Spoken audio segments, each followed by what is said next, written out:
থেকে যে গুরুত্বপূর্ণ খবরের দিকে প্রথমেই নজর রাখবো। সময় যত এগোচ্ছে তত এই রায়দান ঘিরে বাড়ছে উত্তেজনা। আজ আরজিকর ধর্ষণ খুন মামলার রায় ঘোষণা। সশরীরে হাজির অভিযুক্ত সঞ্জয় রায়। থমথমে শিয়ালদা আদালত চত্বর, বেড়েছে নিরাপত্তাও। আর কিছুক্ষণের প্রতীক্ষা, তারপরই শিয়ালদার এডিজে 1 নম্বর আদালতের বিচারক অনির্বাণ দাস আরজিকর ধর্ষণ ও খুন কাণ্ডের রায় ঘোষণা করবেন। ধৃত সিভিক ভলেন্টিয়ার সঞ্জয় রায়ের ভাগ্য নির্ধারণ হবে আজই। কি রায় দেন বিচারক, সেদিকেই তাকিয়ে গোটা দেশ। সময় যত এগোচ্ছে ততই এই রায়দান ঘিরে বাড়ছে উত্তেজনা। শনিবার দুপুরে রায়দানের আগে কিংবা পরে যাতে কোনো অপ্রীতিকর ঘটনা যাতে না ঘটে, তাই বেড়েছে আদালত চত্বরে নিরাপত্তা। গার্ডরেলে মুড়ে ফেলা হয়েছে গোটা আদালত চত্বর।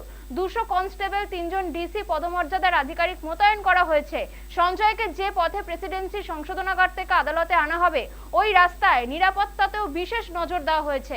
রায়দান রুদ্ধদ্বার কক্ষে হবে না, কিন্তু অযাচিত কোনো ব্যক্তি যাতে আদালত কক্ষে প্রবেশ করতে না পারে তার জন্য পুলিশ কড়া ব্যবস্থা নিচ্ছে।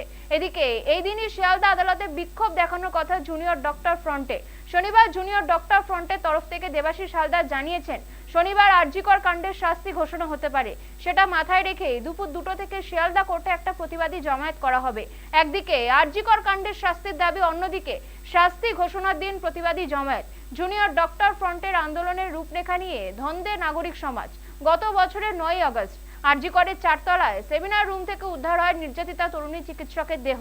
তাকে ধর্ষণ ও খুনের অভিযোগে পরের দিন অর্থাৎ 10ই আগস্ট কলকাতা পুলিশের হাতে গ্রেফতার হয় অভিযুক্ত সিভিক ভলেন্টিয়ার সঞ্জয় রায়। হাইকোর্টের নির্দেশে সিবিআই তদন্তভার গ্রহণ করে।